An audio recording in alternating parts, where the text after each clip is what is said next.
Listo.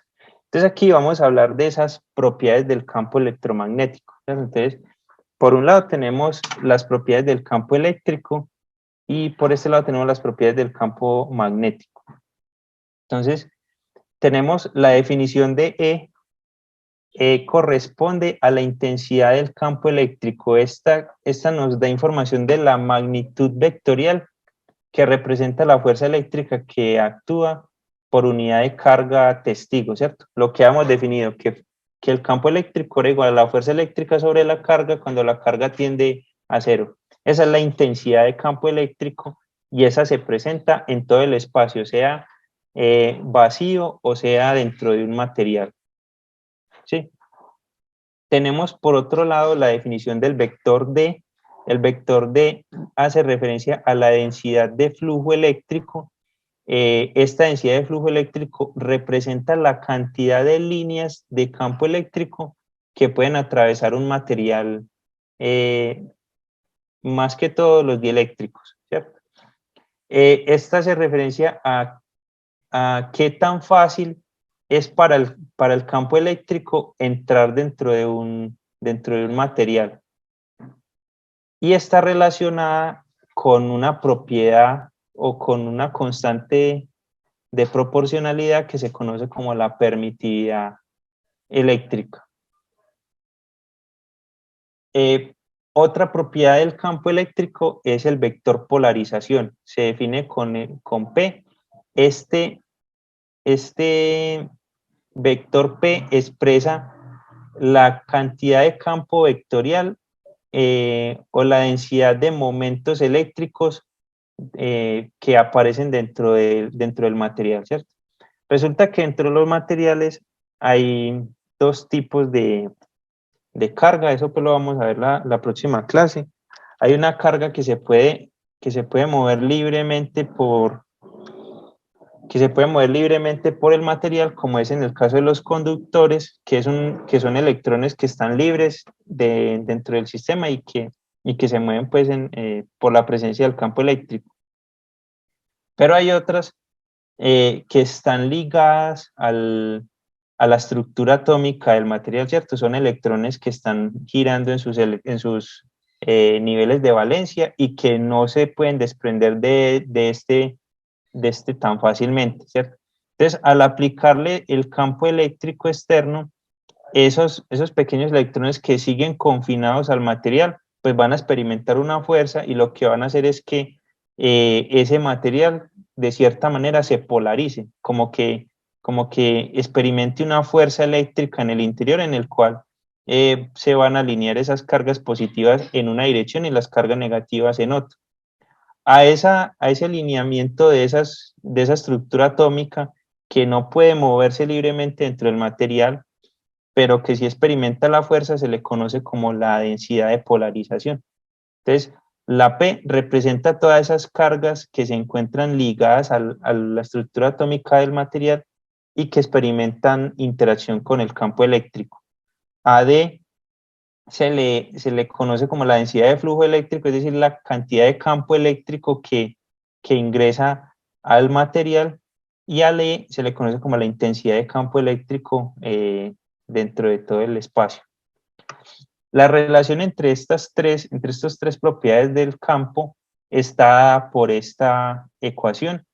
Se conoce la ecuación como la ecuación constitutiva eléctrica, en la que dice que la densidad de flujo eléctrico es igual a la permitida eléctrica del vacío por la intensidad de campo eléctrico más la polarización. Pero bajo ciertas condiciones del material, como son materiales lineales, homogéneos e isotrópicos, esta ecuación se puede simplificar a, a esta segunda, en la que dice que la densidad de flujo eléctrico se representa por la multiplicación entre el epsilon cero, el epsilon del vacío, y un epsilon relativo por la intensidad de campo eléctrico. Este epsilon relativo funcionaría como esa constante de proporcionalidad dentro de lo que acabamos de ver de las relaciones causa-efecto, y representaría también el efecto que tiene esa polarización en la dificultad que tiene el campo eléctrico en desplazarse dentro del material, ¿cierto? Al producto entre ese epsilon del vacío y el epsilon relativo se le conoce como permitividad eléctrica del material, ¿cierto? Entonces tenemos permitividad eléctrica del vacío, permitividad eléctrica relativa y permitividad eléctrica del material. Entonces, en muchas ocasiones nosotros encontramos en las definiciones de los materiales este epsilon del material o el epsilon relativo, que sabemos que ese epsilon relativo es un factor de proporcionalidad para el epsilon del vacío, la permitividad eléctrica del vacío. De manera similar pasa en el campo magnético, ¿cierto? Entonces tenemos a H como la intensidad del campo magnético, entonces esta representa la fuerza magnética que actúa por una unidad de corriente testigo en un punto del espacio, ¿cierto? O sea, es también esa fuerza dividida la corriente. Tenemos AB, que representa la densidad de flujo magnético y representa la densidad de líneas de campo magnético que son capaces de atravesar el material magnético, ¿cierto? Y tenemos el vector magnetización, que es la densidad de momentos bipolares magnéticos que son magnetizados en el material, ¿cierto? Así como en el caso eléctrico hay átomos girando, hay electrones girando, perdón, que están confinados a la estructura eléctrica, a la estructura atómica del material y que se pueden polarizar. En el caso magnético también hay pequeños dominios magnéticos, es decir, los átomos se pueden comportar como pequeños imanes que no pueden cambiar de posición en el interior de la estructura, pero de cierta manera su propiedad magnética sí se puede alinear en una dirección preferida por el campo magnético. Entonces a esa densidad de pequeños dominios magnéticos en el interior del material se le conoce como la magnetización. La relación constitutiva entre estas tres propiedades es esta. Densidad de flujo magnético igual a permeabilidad magnética del vacío multiplicada por la suma entre la intensidad de campo magnético y la magnetización. También se puede simplificar para materiales lineales homogéneos e isotrópicos como la densidad de flujo magnético igual a la permeabilidad magnética del vacío por la permeabilidad relativa del material por la intensidad de campo magnético. O, en una versión más simple, B igual a permeabilidad magnética del material por la intensidad de campo magnético. Ya para terminar esta diapositiva, que en esta clase pues como que intenté definir como las propiedades de ese campo electromagnético que se encuentra presente pues en la naturaleza, ¿cierto? Entonces acá, en este caso ya tenemos la permeabilidad, la permitividad eléctrica, o ese epsilon, que es un parámetro propio de los materiales que describe cuántos se ven afectados por el campo eléctrico, ¿cierto? Como lo que hemos visto ahorita, relación causa-efecto, miren que esta ecuación casi que es lo mismo. Si L actúa como la causa, ¿cierto? L es la intensidad eléctrica, la intensidad de campo eléctrico, D sería el efecto, que sería la densidad de flujo en el interior de los materiales y que está relacionada con esta constante de acá, que puede no ser constante, ¿cierto? Hay que dejar claro que esto puede ser un tensor que también dependa de la dirección, de la posición, incluso puede depender del mismo campo eléctrico que esté ahí. Pero para la mayoría de los materiales se comporta como lineal. Entonces, los materiales dieléctricos son los que presentan mayores valores de epsilon, son esencialmente materiales aislantes en los cuales las cargas libres no se pueden, no hay casi cargas libres y la mayoría de cargas son cargas de polarización, pero para facilitar el manejo de las ecuaciones se ha preferido pues a nivel convencional trabajar con esta definición, ¿cierto? De pronto despreciar un poquito el efecto de polarización, incluir esa polarización como una propiedad del material que la rige este epsilon. Tenemos los materiales conductores. Los materiales conductores son aquellos que permiten el movimiento de cargas libres en el interior del material. Aquí me equivoqué, esto es campo eléctrico. En presencia de un campo eléctrico, las cargas libres se desplazan en el interior del material. Entonces, hay una propiedad que se conoce como la conductividad que da cuenta de qué tan fácil un campo eléctrico produce una corriente eléctrica, ¿cierto? La presencia de un campo eléctrico en el interior de un conductor hace que las cargas libres se muevan provocando corrientes, ¿cierto?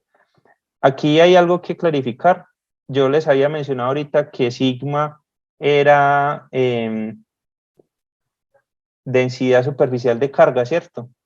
¿Recuerdan eso? Sí, profe. Sí, profe. En muchos libros uno encuentra a sigma también definiendo la propiedad de conductividad. Entonces hay que tener como cuidado de que la relación pues sea esta, ¿cierto? Cuando ya estamos relacionando J con E, este sigma me está representando es conductividad eléctrica, ¿cierto? Entonces hay libros en los que uno la encuentra como G y otros en los que uno lo encuentra como sigma. Yo voy a tratar de en casi todas las clases trabajar con G, pero teniendo presente pues que puede presentarse esta definición también, ¿cierto? Entonces, digamos que es un poquito confuso, pero uno aprende a manejarlo. Listo. Y en el caso magnético tenemos la permeabilidad magnética. Este parámetro es un parámetro de los materiales que describe cuánto los materiales se ven afectados por el campo magnético, ¿cierto? Tenemos pues los monopolos magnéticos. Un monopolo magnético puede ser un átomo en el cual el electrón está girando a una velocidad en el interior de su estructura. Esta corriente circular provoca un campo magnético, ¿cierto? Que se ve como un momento magnético en la, pues en la naturaleza. Los materiales magnéticos son aquellos que sus átomos tienen momento bipolar magnético diferente de cero, es decir, aquellos que presentan propiedades de spin, ¿cierto? O propiedades magnéticas. Hay tres tipos de materiales magnéticos que son como los más reconocidos. Los materiales diamagnéticos son aquellos que se ven repelidos por los imanes. Esa repulsión no es que sea muy evidente, pero ocurre, ¿cierto? Entonces son aquellos en los que su momento magnético es diferente de cero, pero la magnetización total sí es igual a cero. Y aunque el mu es inferior al mu sub cero, estos son muy parecidos en valor, pues son muy cercanos. Los materiales paramagnéticos tienen efectos contrarios a los diamagnéticos. Estos se ven atraídos por los imanes. También su momento magnético es diferente de cero y su magnetización es igual a cero. En este caso el mu es un poquito mayor que el mu sub cero y son valores también muy similares. Y tenemos los ferromagnéticos, que son como los que nosotros más conocemos como imanes permanentes o los que permiten magnetizarse fácilmente. Es el caso del hierro, ¿cierto? Como por ejemplo los clavos de hierro. Ustedes no sé si han dado cuenta que si ustedes tienen un clavo de hierro y le ponen un imán, es como si el clavo también se convirtiera en un imán, ¿cierto? Como que ya la punta del clavo me puede atraer materiales metálicos también. Es porque estos materiales permiten que el campo magnético digamos que las líneas de campo magnético se introduzcan muy fácilmente por con esa relación de un mu mucho más grande que el mu sub cero y presenta momentos magnéticos y magnetización.